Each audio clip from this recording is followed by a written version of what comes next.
So technically, this was a Patreon request from my good friend, the Mount Vernon Kid, but I was like, you know what? I don't think I'll be able to get to it in time for Halloween. But I figured also, since I haven't really done a lot of Halloween movie rankings outside of the three-way one between Terrifier, VHS, and Insidious, I figured, fuck it, let's do another new ranking of the Scream franchise. Now, Chris did ask me a long time ago to do a Scream rankings video as a Patreon request, and he asked me again to do it, but I figured, hey, we got one more Scream movie and a seventh one coming out at some point in the near future, so why not do it? Like, why not make it its own movie? So here, and we gotta keep. There's only 3 days of spooky season left. We gotta keep something. I gotta, make up for a lot of the horror stuff I haven't been able to do. So, without further ado, let's dive into it. As always, since this is just my personal list, going from worst to best or least favorite to favorite, that's how I view it. If you think a movie should be higher or lower on the list, that's totally fine. I'm always excited to hear where your rankings lie for the movies as well. I'm always excited to hear where these movies lie, in terms of ranking go for you. Now, the Scream franchise only has 6 films, so it's not going to be that long of a list. But yeah, so let's get started with the bottom of the barrel for me. Scream 3. To the shock of no one, Scream 3, I think 9 out of 10 people will say Scream 3 is the worst movie for them. I really do think, Scream 3 is the bottom of the barrel. Do I think there's still some good stuff in there? A few things. I rewatched it and was like, it's still bad, but not as bad as I remember it. But it's still pretty awful. The secret brother thing, all of it, it's just not good. It is in no way, shape, or form good. I think there's some good things, but yeah, no. Next up, Scream 4. Scream 4 was the last Wes Craven Scream film, and while I think it's good, I do think there are some cool things him and Kevin Williamson do in the script. The movie still kind of sucks. I mean, it is a great commentary on, remakes at the remake culture in Hollywood, and also, all the other trying to break all the rules, but it's, at the same time, it still feels like it's trying to play safe, you know what I mean? It still feels like it wants to, have its cake and eat it too, if that makes any sense. So, yeah, I think I think there are some good kills here and there, but all in all, it just marginally is better than 3. Now, we come to Scream 2. Scream 2 was a movie that I think even Wes Craven was like, I don't know what to do with this. Screw it. We'll make it like a Scooby-Doo mystery. And for the most part, it does kind of work. I mean, the killer part, the motivation in killers, one works, one doesn't. And also, I think there are some kills that didn't need to happen because it really hurt the franchise. You know what I'm talking about. But yeah, I think it is, from here on out, from Scream 2 upwards, the rest of these movies I do enjoy watching and would like to watch again. Scream 2 was definitely a film that I think needed some rewrites, and from what I understand, there was some production problems. Not as much as 3, because that was another thing I think really hurt it, was production issues with Scream 3. But Scream 2, it was very obvious there were some production problems there. Fucking Weinsteins. Oh, anyway, moving on. Now we're gonna this is gonna be a little interesting. We're in the top 3. We're halfway through, and kicking off the top 3 for me, Scream 6. This once was my favorite Scream movie, but when I rewatch it and think about it more, it kind of hurts. This is the most violent incarnation of Ghostface, and the Manhattan setting is used really well. But I think, you could easily tell who the killer was right out the gate. Just one sentence, and I was like, oh, you're the killer. That's the killer. That's also the killer. Cool. Figured it all out. That's what really hurt it. Also, there's some stabs in here that I'm like, there's no way they could have survived. And the character is still alive. Gale gets stabbed, and it really builds it up to, Gale dying. And I think the movie, and this is going to sound a little callous, I think to prove this movie had more stakes, and to show it had more balls, this could have been the movie to kill off Gale. So I mean, you killed off Dewey in the fifth movie, so would have made sense and it would have made structurally for this new form of Scream 7. Structurally that Neve Campbell, Sidney's now all alone, all of her friends are gone, and the Ghostface killings are going to start again, and she's got no one to turn to now. So yeah.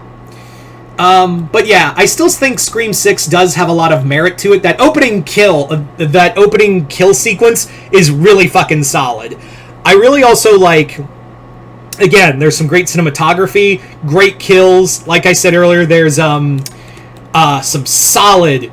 This is the most violent Ghostface we've had in a while, and I like the little references. Apparently, according to Radio Silence, that store they go into, Abe Snake, that is a reference to Wes Craven's porn director name. Yes, he directed porn to help get money for Hills Have Eyes. But how they got it was a suggestion from Spencer Charnas of Ice Nine Kills, because they were at the Dead Meat's Chelsea and James's wedding. Yeah, that's how it all happened. Could you just imagine that? Radio Silence got an idea from Spencer Charnas of Ice Nine Kills because they were at a wedding for Dead Meat. Make that make sense. Anyway, so there you go. Moving on to to the silver medal of this little list, and that is Scream. This movie is iconic for bringing back the slasher genre in the 90s and introducing a whole new world of slashers to people. This movie is definitely a film that, prided itself on being different, on breaking the rules, on, breathing new life into a old genre and still being talked about today. It's still an iconic franchise that is still being spoken of and revered today. It's a very quotable movie too, I've realized. And of course it did give us Scary Movie. It also gave us all the Scary Movie franchises, but what can you do?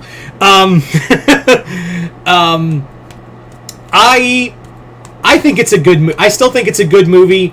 I think it has some great dialogue, just a great energy to it, and introduced us to a pretty awesome slasher.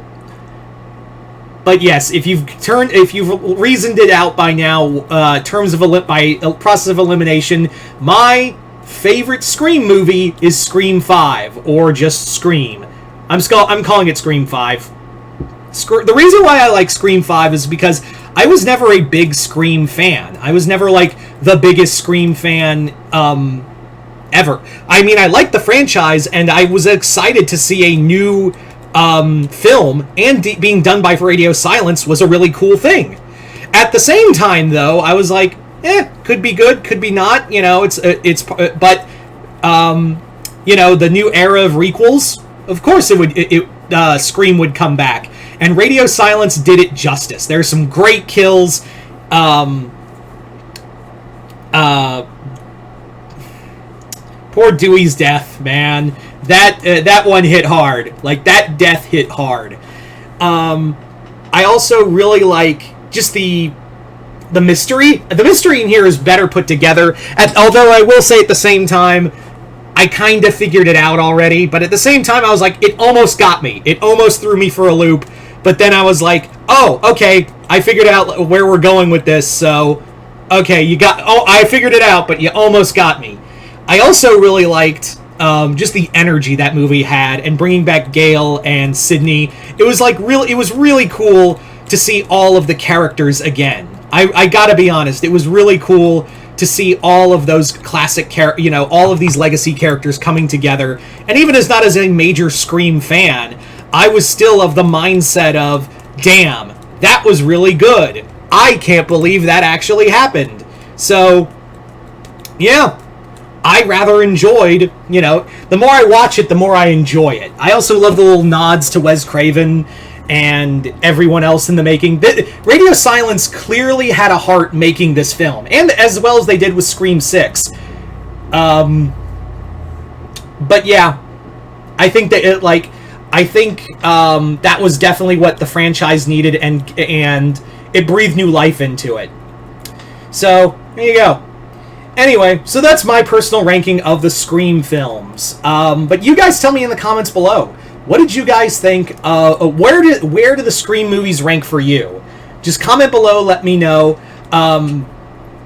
Yeah. Also, has anyone else noticed, by the way, maybe it's just me, but has anyone else, like, noticed that, like, the Scream film, like, Ghostface suddenly made a comeback all of a sudden? Like, not as Scream, but they just say Ghostface this year for Halloween. Like, at Spirit, and, like, Ghostface merchandise is coming out more rapidly.